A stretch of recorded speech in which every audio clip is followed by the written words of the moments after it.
about to make an announcement. I just wanted to say that Gulf Oil is coming out here on Monday to recruit for jobs in their corporation and stuff. And I think it's clear to most everybody, what role Gulf has had, in Africa and suppressing national liberation movements and stuff. And we've organized a rally for 12 o'clock on Monday to protest, their support and their role in Africa, how they aid Portugal and stuff, as well as tying in just how the university has always been used as a tool for corporations like Gulf and stuff to come out here. So there'll be a rally 12 o'clock on Bascom Hill. And also tonight there's a movie called Our Luta Continua, which is about the film, with the liberation forces in Mozambique. And I don't know if it conflicts with this other one, but it's a good movie and check it out if you can. Okay, this weekend, Wisconsin Film Society will be opening their spring film series with State of Siege by Constantine Castagabras. It's about the Uruguayan guerrilla movement, the Tupamaros, and it helps to crystallize this whole idea of America, an intervention in Latin America. And you can see both the film, The Luta Continua, and this, because The Luta Continua is at 7 and 8 tonight, and it's 8 and 10:15 in B10 Commerce. Also, next Tuesday, CALA, Community Action on Latin America, will follow up the showing of State of Siege with a film called Tupamaros, a documentary on the Tupamaros guerrilla movement, which was filmed with the aid of the Tupamaros themselves, an inside look at the Tupamaros organization. So please try to see those two films. They're very informative films on this whole idea of interventionism. B10 Commerce, 8 and 10, State of Siege, in Tupamaros on Tuesday at 4 o'clock, 7:30 and 9:30 at the Press House, 731 State Street. Thank you very much.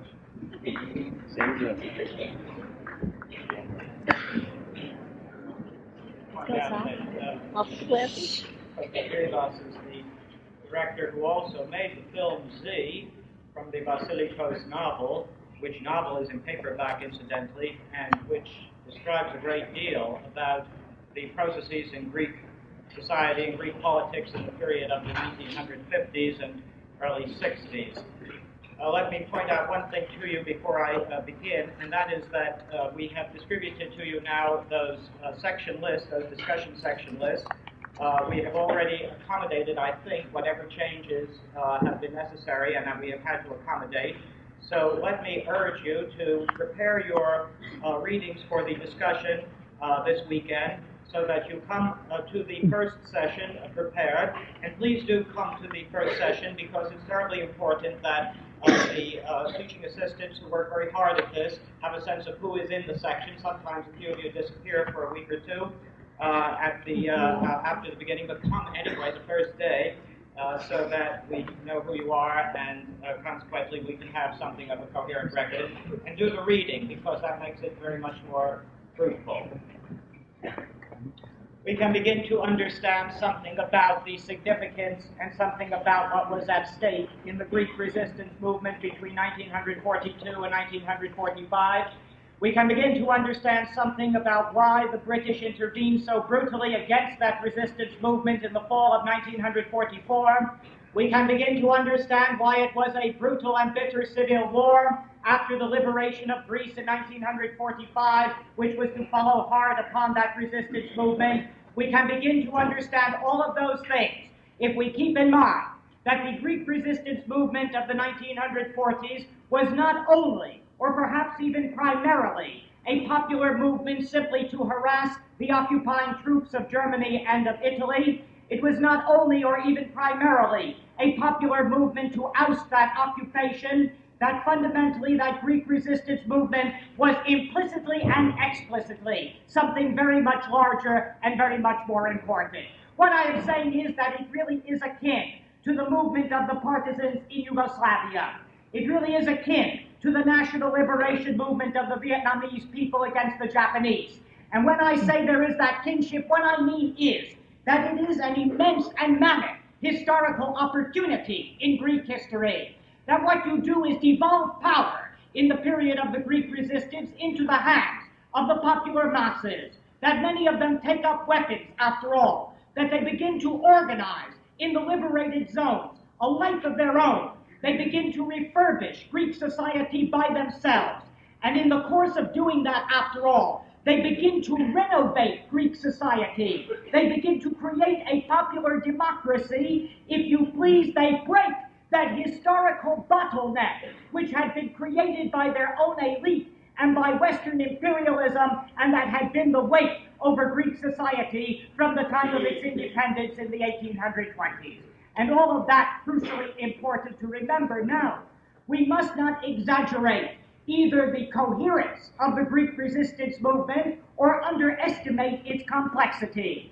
If we say, for example, that the Ion, the Greek Liberation Front, was the primary force in the Greek resistance movement, that Ion, which was established in September of 1941 under the auspices primarily of the Greek Communist Party, if we say that it was far and away the center of the resistance, that ultimately it controlled most of Greece at the time of the liberation, it does not mean that there were not other factors in the resistance movement, other groups that were anti-communist and that were anti-Ion. As a matter of fact, in September of 41, very much at the same time that Ion was established, was founded the so-called EDES. And EDES, which was the Greek Democratic Union, was an anti-communist group within the resistance movement. Now, EDES never really had a mass support, and as a matter of fact, it was largely an organization of politicians and military officers who espoused a kind of Republican or even socialist line in order to try to win a mass following, which they never did. But EDES does get a base in Epirus. It does get a base in the guerrilla war, and that because of a very remarkable guerrilla leader of this anti-communist sector of the resistance, and that General Napoleon Zervas. And Zervas, who establishes himself in Epirus, is really a guerrilla leader of great talent, and ultimately drops any kind of pretension at republicanism or at socialism, and really plays the British card, and will struggle against Ion and Elos, the Liberation Army, for control of Greek territory, and ultimately will be a wedge by which the British will have a foothold in that resistance movement. That cannot be underestimated. Or consider a second factor, that the Greek communists themselves could not anticipate or really could not control the consequences of the resistance. And that's a terribly important thing to remember, because all communist parties of Europe, when they were in direct or indirect contact with Moscow, were beholden to the strategic line of Stalin.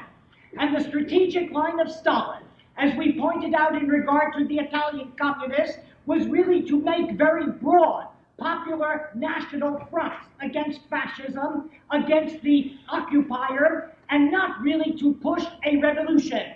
And consequently, the communists of Greece, like the communists of Italy, were not going to push the idea really of social liberation. We're not going to try to frighten off the bourgeois allies that they might get. And as a matter of fact, we're not even going to raise the question of the monarchy and whether the monarchy should be abolished. Consider, for example, the manifesto that Ion addresses to the Greek public on the 10th of October of 1941. And that manifesto, right after Ion is founded, demands a national liberation. In other words, to oust the occupier. But it says nothing about a social revolution. It says nothing even about the ouster of the king and the end of the monarchy. But having said that, we say that the communists couldn't control that resistance movement, even within Ion, that the communists represented only 10% of that national liberation front. And there were many who were not beholden to the communist line that would push the revolution much further than the communists wanted to go. But something even more important than that, and profoundly important, if you are to understand something about the kind of diversity that goes on, whether they like it or not, inside the communist movement. And it is that the communists could not even control their own rank and file, and they could not even control some of their leadership because of the very nature of that kind of resistance movement. You're talking about something that will apply to China, something that will apply to Vietnam, as we will see. What I'm talking about is that in Greece there was a kind of contrast or a conflict between the city and the country, that the communist resistance in the city was an orthodox, coherent resistance. In other words, it was a clandestine operation to try to undermine the German or the occupation presence. But you see, that resistance also goes on in this mountainous country of Greece, cut off from contact with the Central Committee in Athens, certainly cut off from contact with the Soviet Union. It is an autonomy by itself when it is out in the countryside. It is what Regis Debray calls the revolution within the revolution. It is what Mao will call the creation of revolutionary bases, that you are out in the hills, and consequently the resistance becomes a revolution that has a momentum of its own, that cannot be foreseen or cannot be controlled from some kind of center in Athens. And that contrast between city and country is also the contrast between the political leadership of the Communist Party in Athens and the Capitanos. And the Capitanos are, after all, those particular guerrilla leaders who are out in the hills and who create by themselves a kind of revolutionary movement in the villages. They're related to those old knecht of the independence period of the 1820s. They're guerrilla leaders in the hills. They go village to village, and they arm the peasantry, and they tell the peasantry that they have a capacity to control their own destiny, and consequently, the movement of resistance begins out there with the Capitanos to have a momentum of its own.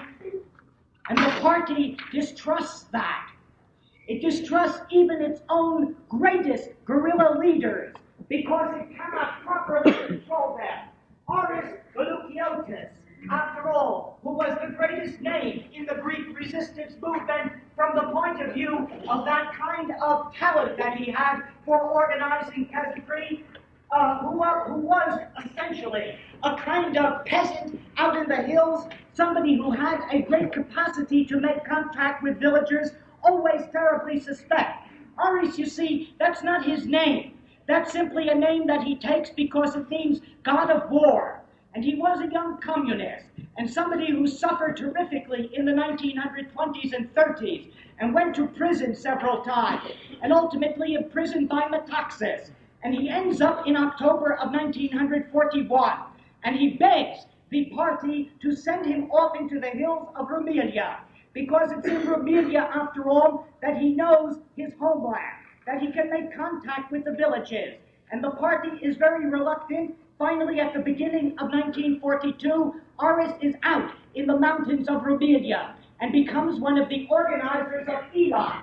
ELAS, which is the Liberation Army, and which is a kind of coordination of the guerrilla activity, village to village, that has grown up spontaneously. And what Aris and his group do is kind of remarkable. And there is a memoir by Nikephoros, who was an associate of Aris, which is absolutely terrific.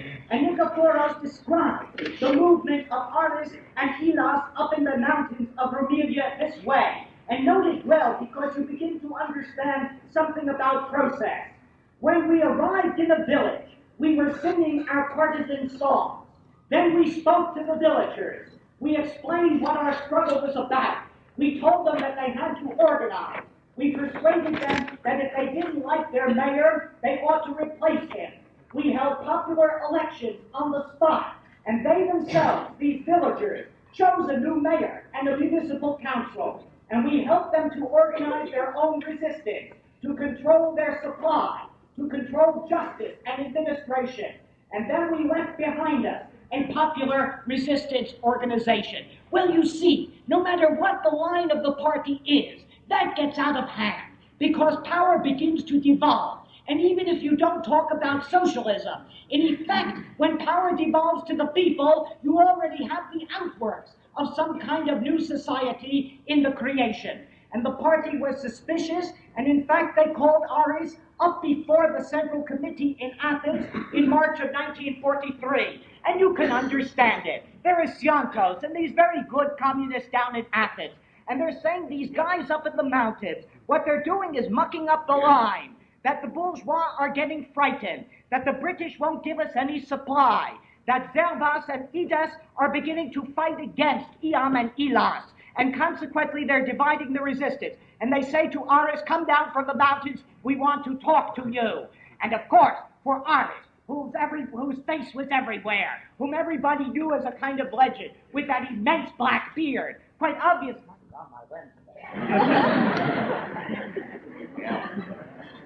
Just classic.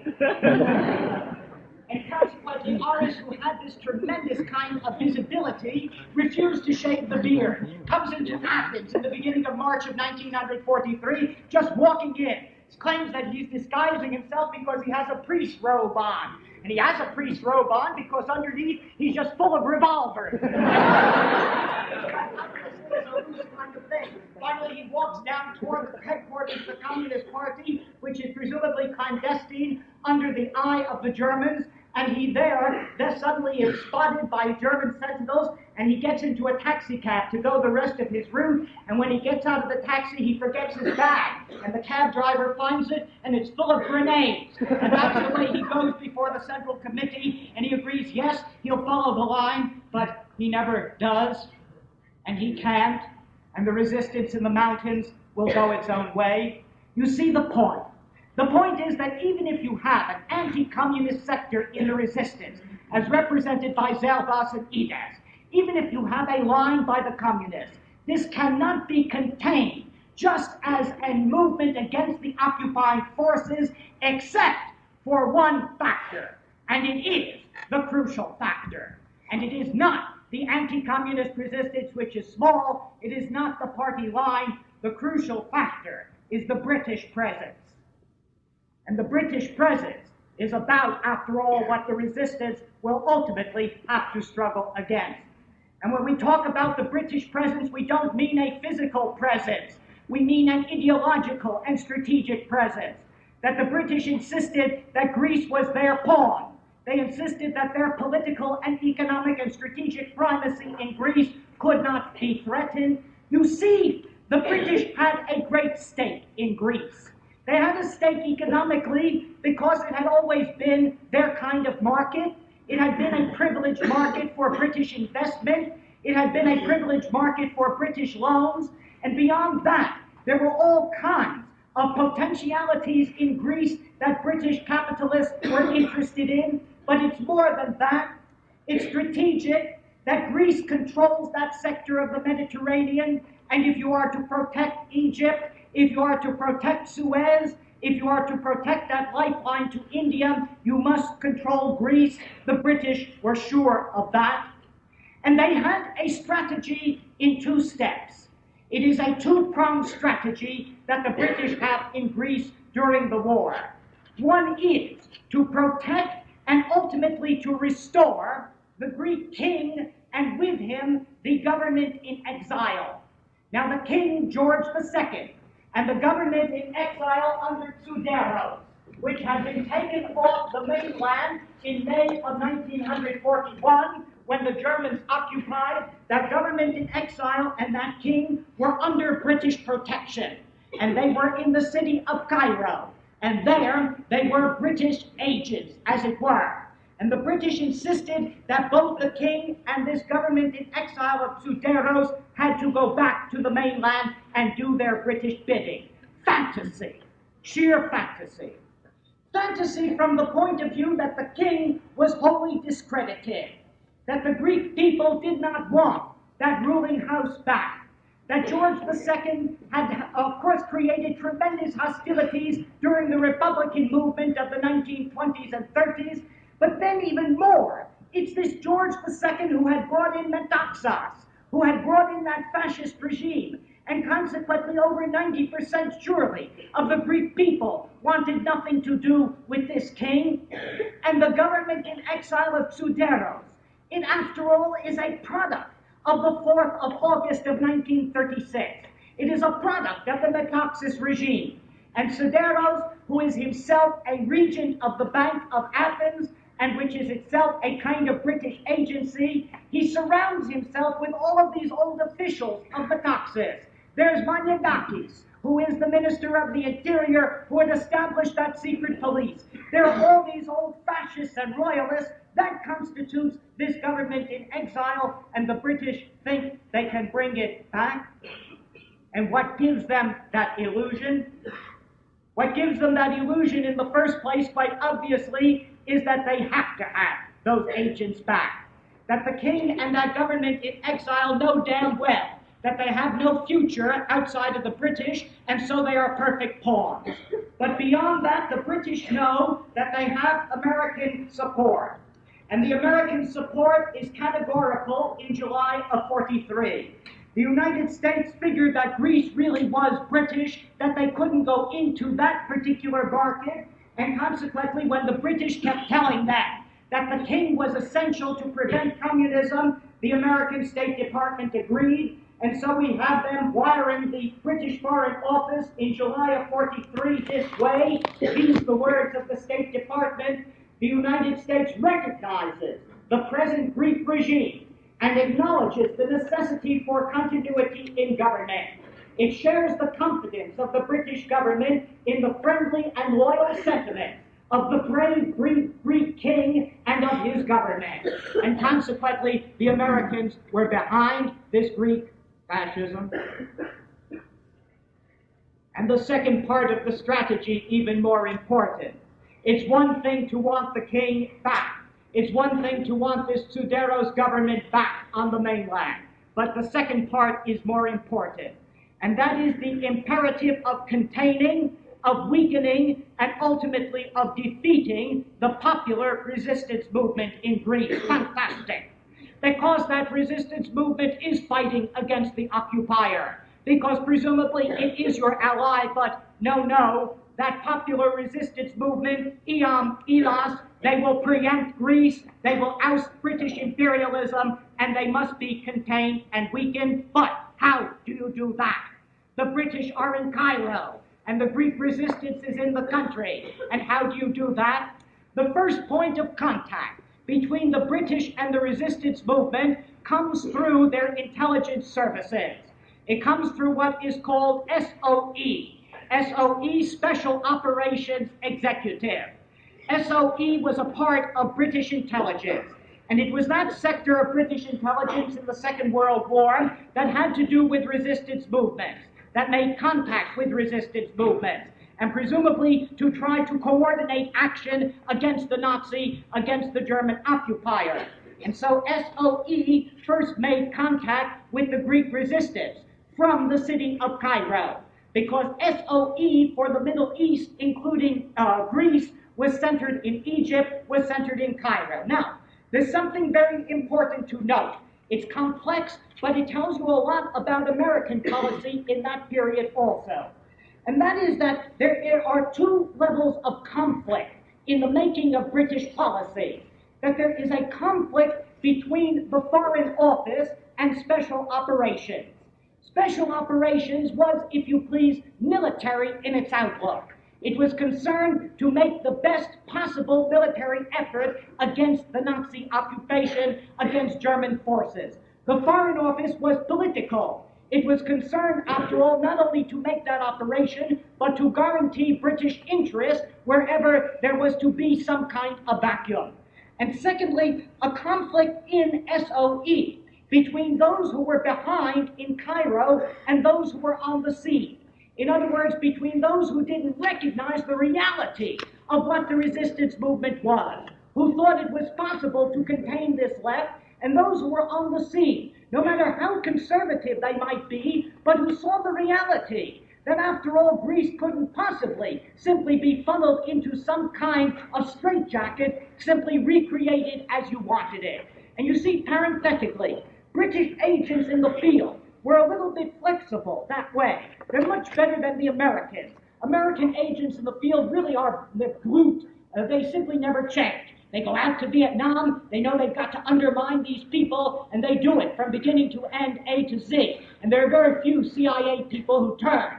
But you read the memoirs of these British intelligence agents in the Second World War, and they were at least pretty sensitive to the fact that the Foreign Office was projecting something that was pretty fantastic and pretty impossible.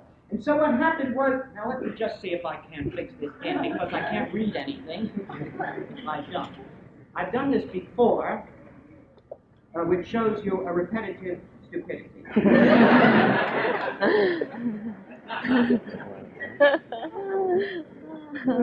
Well, you gotta learn how to. At least I can see out of these.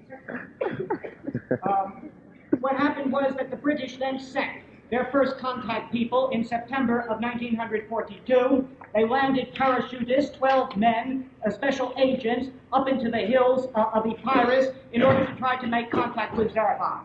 And they landed a brigadier general named Edward Myers, Eddie Myers, who has written rather well about this whole problem, actually, of the Greek crisis.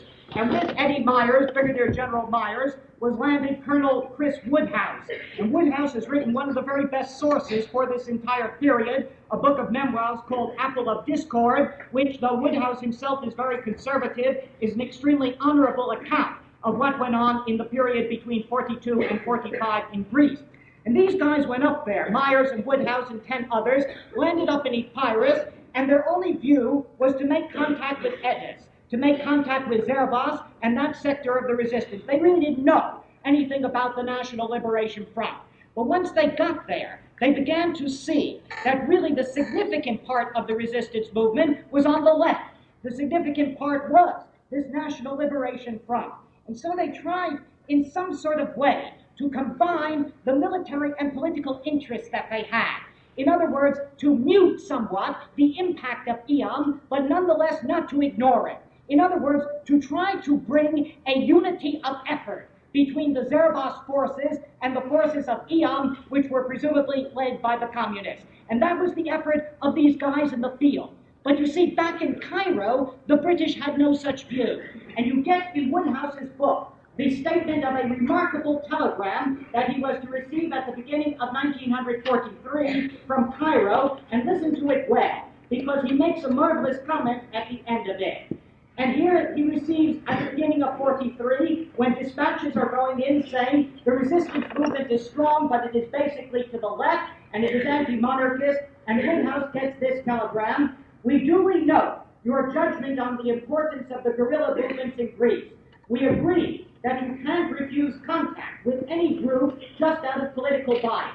However, except in cases of extreme military necessity, you should always favor and collaborate most closely with those groups which are ready to support the king and the government in exile. You must make it very clear to the other anti-monarchist groups that the Greek king and his government in Cairo enjoy the full support of the British government." Whereupon Woodhouse comments years later this way: "Given the circumstances of 1943, it was just as though the British government had asked its ambassador in Moscow to inform Stalin, whenever they met, of how devoted His Majesty's government was to the Romanovs." And consequently, what Woodhouse is pointing out is how utterly unrealistic this is. Now, the last real opportunity that there was for the British, in a sense, to accommodate themselves to the reality of Greek politics came in July and August of 1943. And it came under the auspices of this Brigadier General Myers. And he is out in the field. And the resistance has grown very large in Greece. And not only that, but EOM really is the dominant force. I give you, for example, the evaluation that is made of EOM at that particular time by the Germans. The 5th of July of 1943, the commandant in Athens, writing back to Berlin this way: "90% of the Greeks are now united in their hostility to the occupation forces and are on the verge of a mass rebellion. EOM and its armed forces, ELOS, has become the foundation of the entire resistance movement." Now, Eddie Myers knew that. And what he thought was, in the summer of 1943, and he tried to convey this to the British, that the best plan for them would be to have this unity between EOM and EDES, and not only that, but to bring in a kind of conference into Cairo in which a national unity front could be established with the government in exile and perhaps even the king, that consequently you might be able to co-opt a little bit of this resistance movement, but you could not ignore it. And consequently, at that moment, he succeeded in arranging a conference. And he succeeded in arranging that conference, and that we understand when we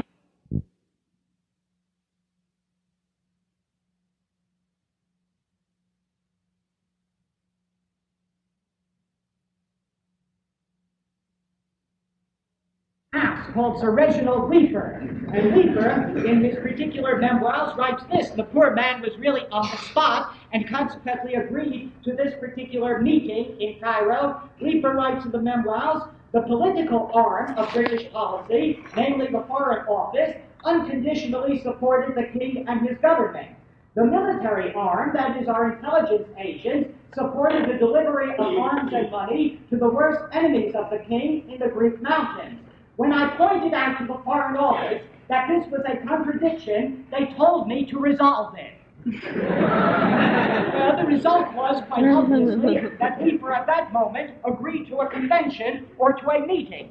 And this, you see, really tells you something about the potentiality. These Greek resistance people didn't want a civil war. They preferred a kind of evolution toward a new democracy in Greece. They preferred something to come out of this resistance movement. And they really wanted, especially those under communist auspices, this kind of national unity front against the occupier. And so delegates of Iam and delegates of Idus leave Greece and are parachuted down into Cairo in the beginning of August for this particular conference. And as soon as they get there, both of these sectors of the resistance movement make it very clear to Sir Reginald Leeper that in no way will they accept the king back in any kind of post-war Greece. That's the perimeter within which these discussions have to take place.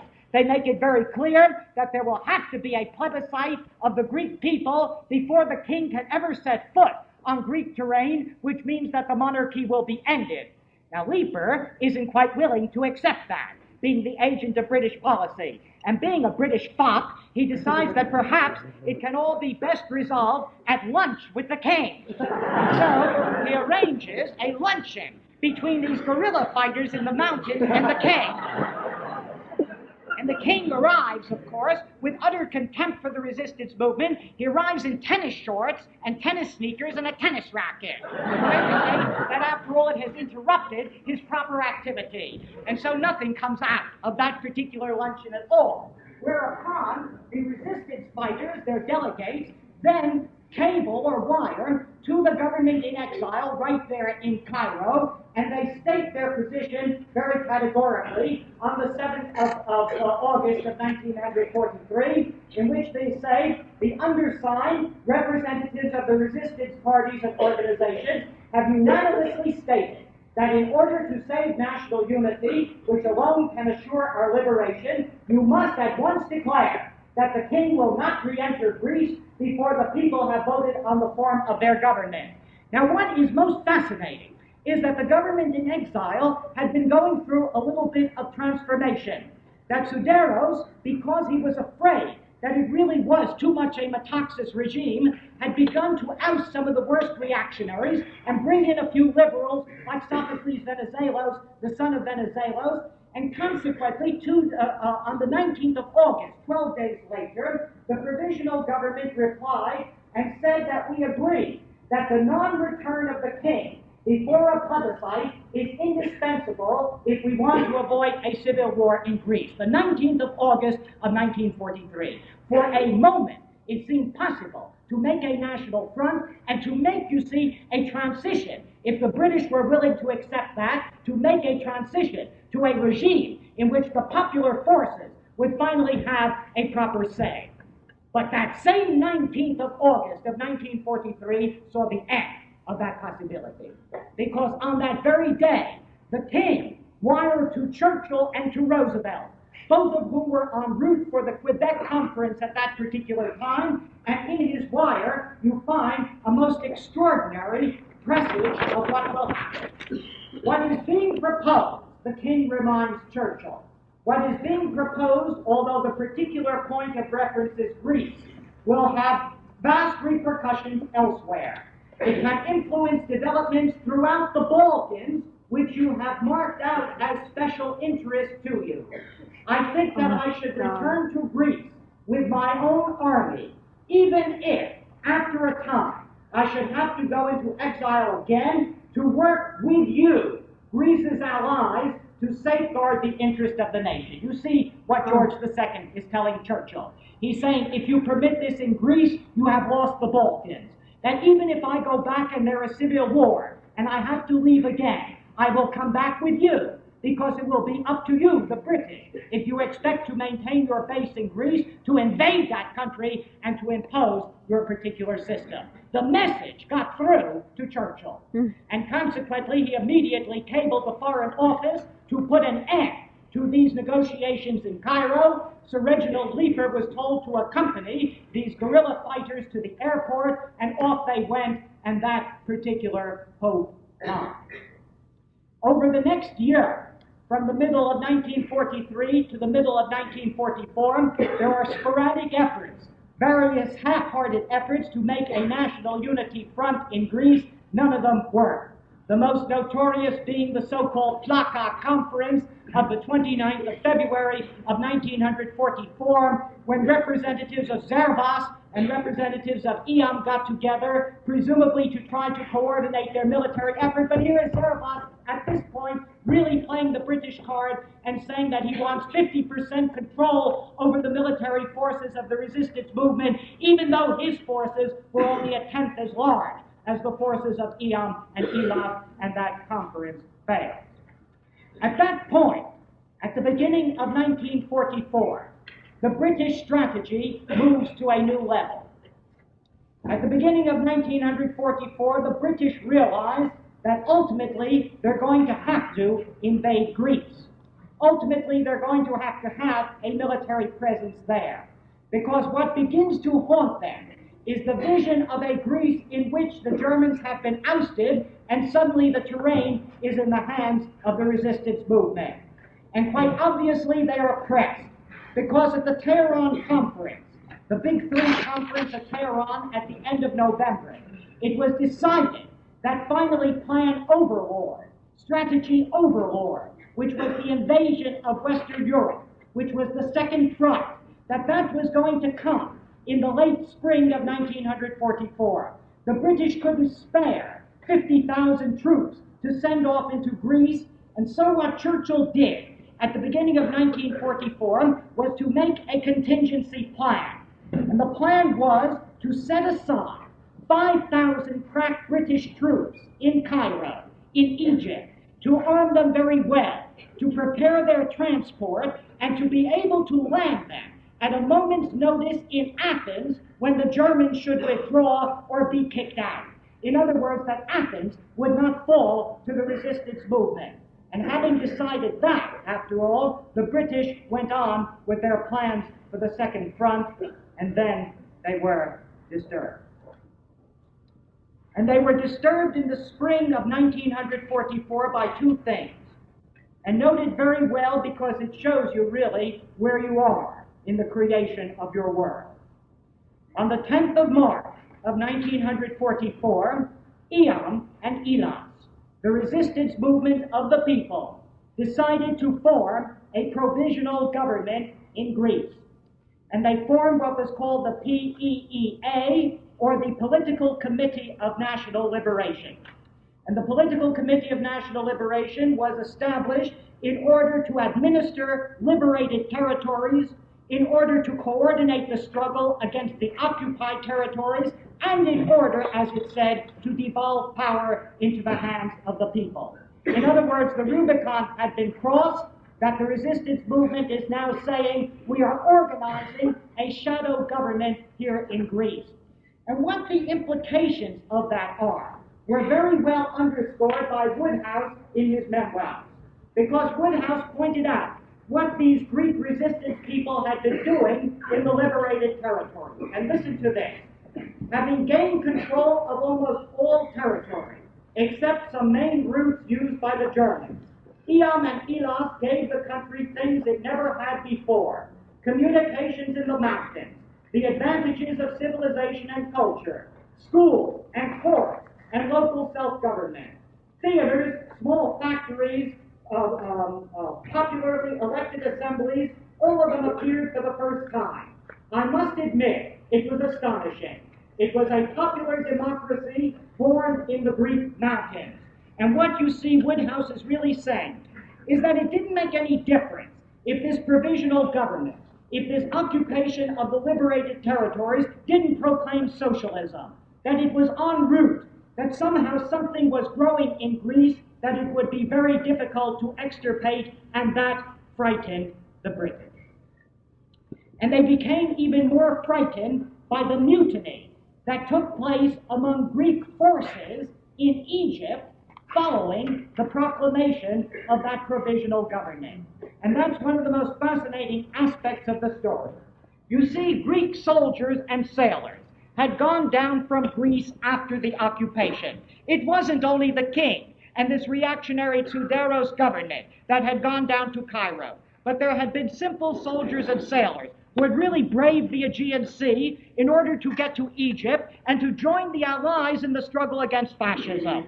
And they were Republican, they were anti-monarchist, they were anti-fascist, they were growing increasingly radical. And they were organized into these Greek brigades in Egypt. They fought very bravely at the side of the British at El Alamein, for example. And their ships joined the British Navy in the Mediterranean. And consequently, it is a fighting force. But it is a fighting force that is anti-fascist, that organizes as early as October of 1941 the ASO, which is the anti-fascist military organization inside the Greek armed forces. And suddenly, here they find out that Eam Elas have established this political committee, this kind of provisional government inside Greece, and so they wait upon Tsouderos. They go to this prime minister of the government in exile, and they go to him on the 31st of March, 14 of them, representing the mass of these 20,000 Greek soldiers and sailors, and they present him with a petition. And they say, what we want is for you, the government in exile, at once to proclaim the republic, at once to say that the king will not come back, and to take this provisional government into your government. In other words, to give it its place, to make for this particular broad front. Well, Tsouderos listens to them, reads the petition, and puts the 14 immediately under arrest. Whereupon, on the 3rd of April of 1944, there begin to be mutinies inside the military camps of these Greek soldiers and on board the ships that the Greeks have. And it begins to become a kind of demonstration that turns into a rebellion, into an insurrection, demanding that this government in exile be replaced by something very much more viable for the Greek future. Now, the British didn't like that at all. They didn't like the provisional government. They certainly didn't like that here in Egypt there suddenly was this mutiny, and consequently on the 3rd of April, they were British motorized troops that surrounded one of the camps of the Egyptians or of the Greeks in Egypt and disarmed them. And then on the 4th, they put down certain strikes by Greek dockers and by Greek workers in the city of Alexandria. They showed that they were going to get tough. Tsouderos, meantime, resigned, simply abdicated his position, figured he no longer could control the Greek community inside Egypt, and consequently tendered his resignation, and the British really felt that a full-scale crisis was on. And between the 5th and the 8th of April, the demonstrations grow very large, and all of Egypt really is rocked by these 20,000 Greek mutineers, whereupon Churchill intervened. And the intervention of Churchill really deserves your closest attention, because it really tells you something about the mythology with which you have all grown up, about the great fighters for freedom. And Churchill, on the 8th of April of 1944, orders, of course, the British commander in Egypt to suppress this rebellion. But what is most fascinating is the wire that he sends off to Sir Reginald Leeper, and it reads this way. Listen to every word of it.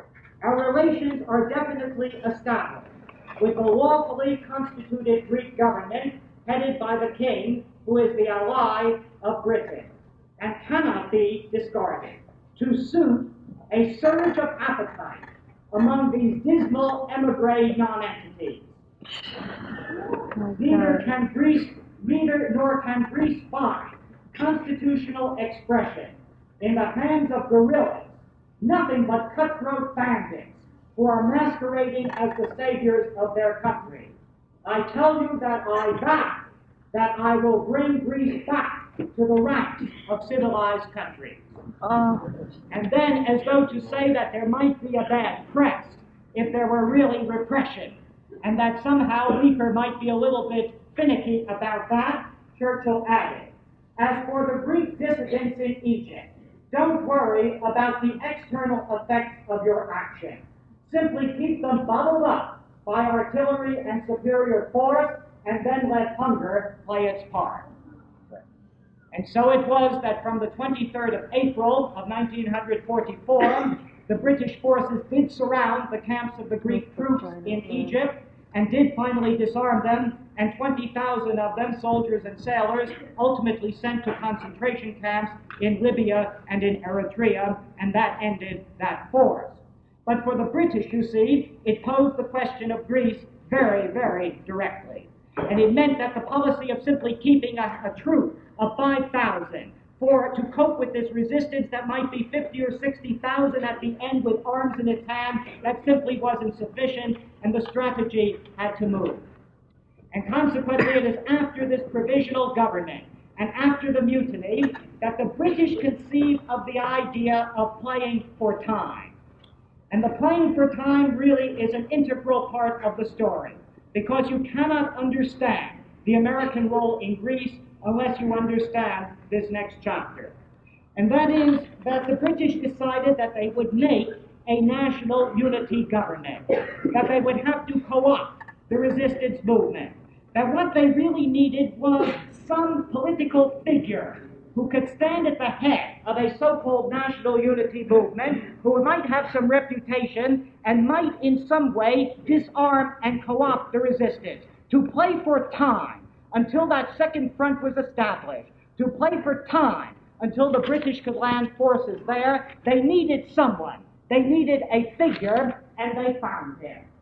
Suderos had resigned, the position at the head of the government in exile was open, and suddenly on the 27th of April of 1944, there is a new president of the Council of the Government in Exile of Greece, and his name is George Papandreou. Papandreou now comes onto the scene, who becomes really such a faithful character, the father of that young Andreas Papandreou, who would be so important before the coup of 1967. Now, nobody had much heard of George Papandreou before 1944. And even if you were well informed, there was no disgrace not to have heard of him, because he hadn't really done very much. He had been a minor Greek politician, and he had been a member of Venizelos' Liberal Party. He'd occupied the ministerial post a few times, very minor post. He was little known inside Greece, not known outside at all. Well, what recommended Papandreou to the British? Why did they fly him from Greece into Egypt to become head of this government? First, a highly intelligent guy, no kidding. That Papandreou was well educated, very intelligent, and very clever. A guy who always had his fingers wet to know which way the wind was blowing, and consequently very, very supple in his political outlook. Secondly, he had what was called a resistance record. Now, it wasn't really much of a record, but somehow the Italian police had arrested him in 1942, and he'd spent 2 months in prison. And that, of course, became a great badge of honor. The British could pass him off as a fighter in the resistance, as a man of the land. But what really induced the British that Papandreou was their man and their agent was his attitude about the way the world was going, because he had that kind of fantastic Manichaean view of the world by 1943. What I'm saying is that he had a Cold War view of the world in the middle of the Second World War. And this becomes absolutely apparent in the statement that he writes out for the British command in the Middle East in July of 43. And he sends from Greece a report on the way in which the world was shaping. And read this kind of vision and see how it fits into a certain kind of strategy. And Papandreou writes in July of 43, "Today, a new struggle is shaping up in the world. On the one side, Pan-Slav communism. On the other, Anglo-Saxon liberalism. The eternal struggle of darkness and light." But for 20 years you all talk that way. The eternal struggle of darkness and light. Every civilized nation, even those enemy countries we are momentarily fighting, will naturally line up with Anglo-Saxon liberalism. Greece and Turkey, above all, must be the closest allies of Great Britain. Well, that was perfect. Churchill loved it. It was the kind of great prose, after all, that told him what he wanted to know, and consequently Papandreou becomes head of this government. But he's chosen because he can become the man of national unity. He has that resistance record. He is not tarred with the Metaxas regime, and consequently the British now invite a conference with the resistance movement to try to make a national unity behind Papandreou. And they arranged that fantastic conference in Beirut, in Lebanon, on the 17th of May of 1944. Sir Reginald Leeper arranges all those hotel rooms in Beirut, and consequently brings all these delegates in, and there is this conference. And the first day of the conference, Papandreou comes in, and he minces no words. He comes in, and his opening speech is a terrific denunciation of the guerrilla warfare, in which he attacks the partisans, he attacks the guerrilla movement, and says that they are no better than the Nazis. He puts on an exact level of equality the terrors and the tortures that the Nazis have inflicted and the procedures of the Greek resistance movement. You would have thought that those delegates of the resistance movement at that point simply would have gotten up and walked out, except for two things: that the delegates to that conference from the resistance movement were not men of the mountain. They were not people who had come down, like Aris, from the villages. They were people from Athens who really had the idea that if they broke up this conference, there would be civil war, and that they didn't want to do. Who really felt that if there was a national unity, that they might have ultimately the predominant force in it. And consequently, after all of that browbeating by Papandreou, they finally signed, on the 30th of May of 1944, the so-called Charter of Lebanon.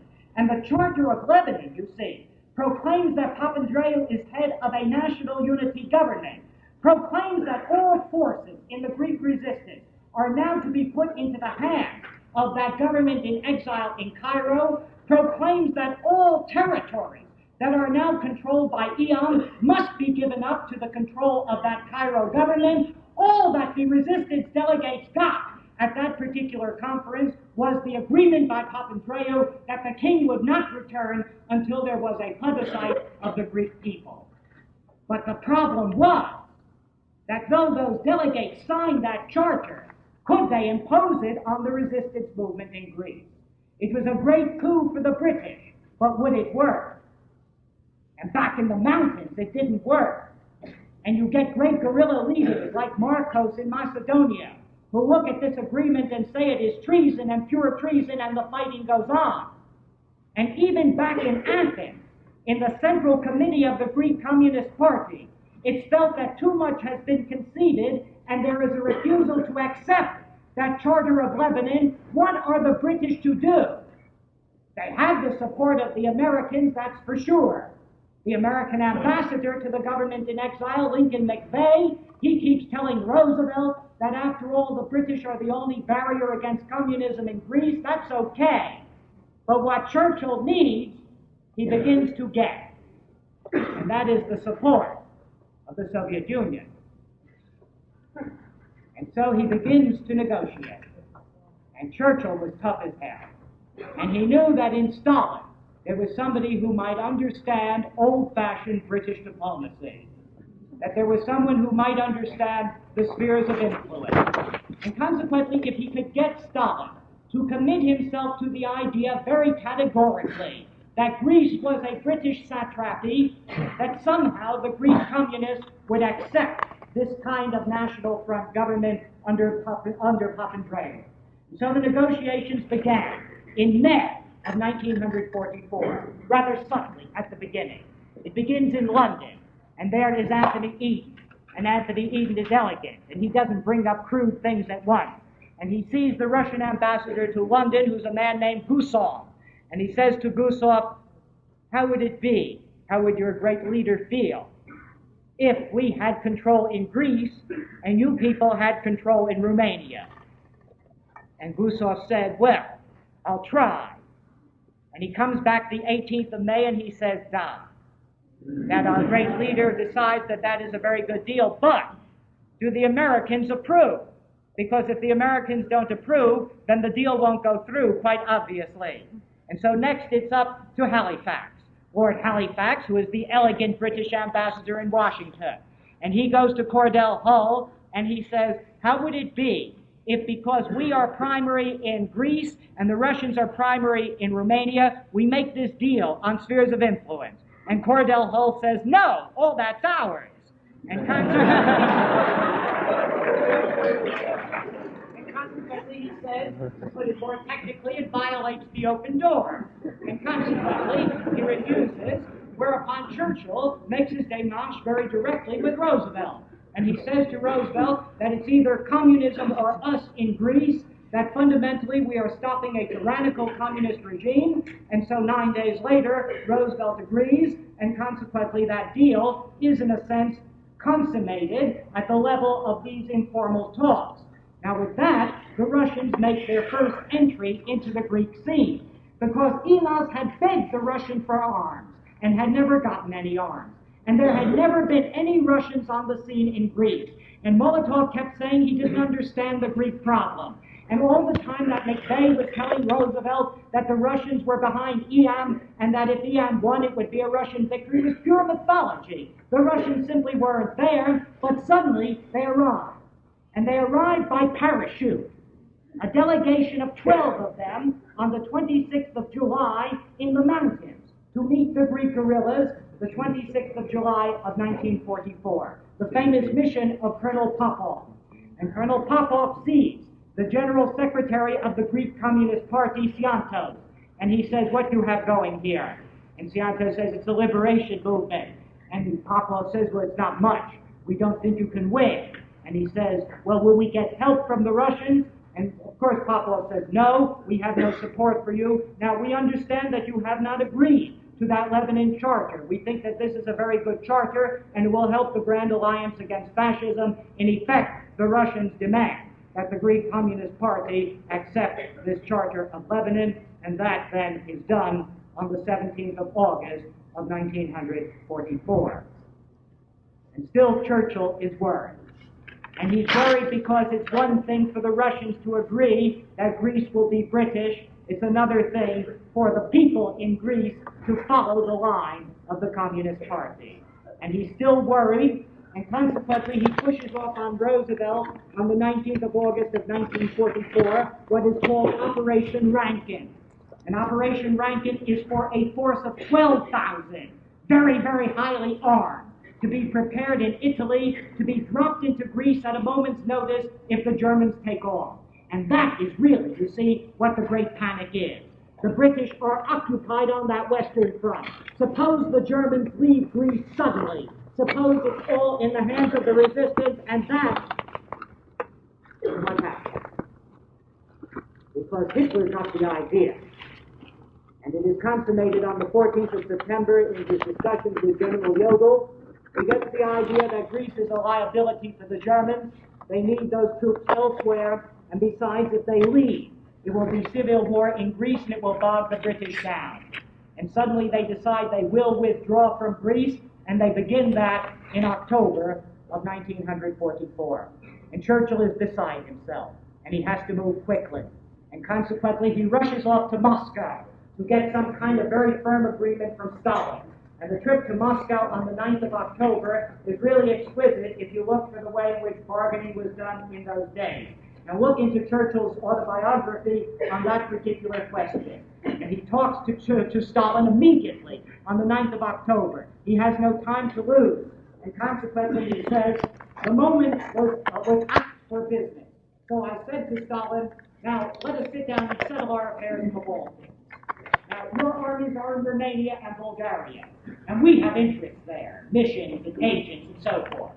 How would it be if you had 90% predominance in Romania, and for us, we will have 90% predominance in Greece, and then we will go 50-50 on you presumably a revolutionary state?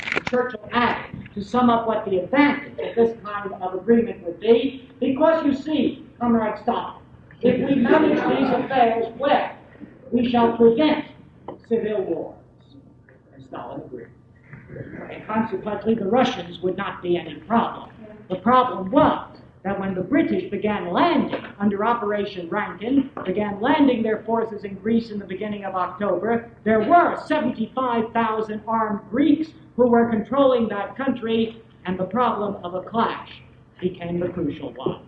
Whether that could be resolved really was in the historical cards. No way were the Greeks at that point going to give up to Papandreou without a fight. And so from resistance, you go to civil war, and from civil war, you go to the Americanization of Greece. Either presumably a revolutionary state, Churchill added to sum up what the advantage of this kind of agreement would be, because you see, Comrade Stalin, if we manage these affairs well, we shall prevent civil wars. And Stalin agreed. And consequently, the Russians would not be any problem. The problem was that when the British began landing under Operation Rankin, began landing their forces in Greece in the beginning of October, there were 75,000 armed Greeks who were controlling that country, and the problem of a clash became the crucial one. Whether that could be resolved really was in the historical cards. No way were the Greeks at that point going to give up to Papandreou without a fight. And so from resistance, you go to civil war, and from civil war, you go to the Americanization of Greece.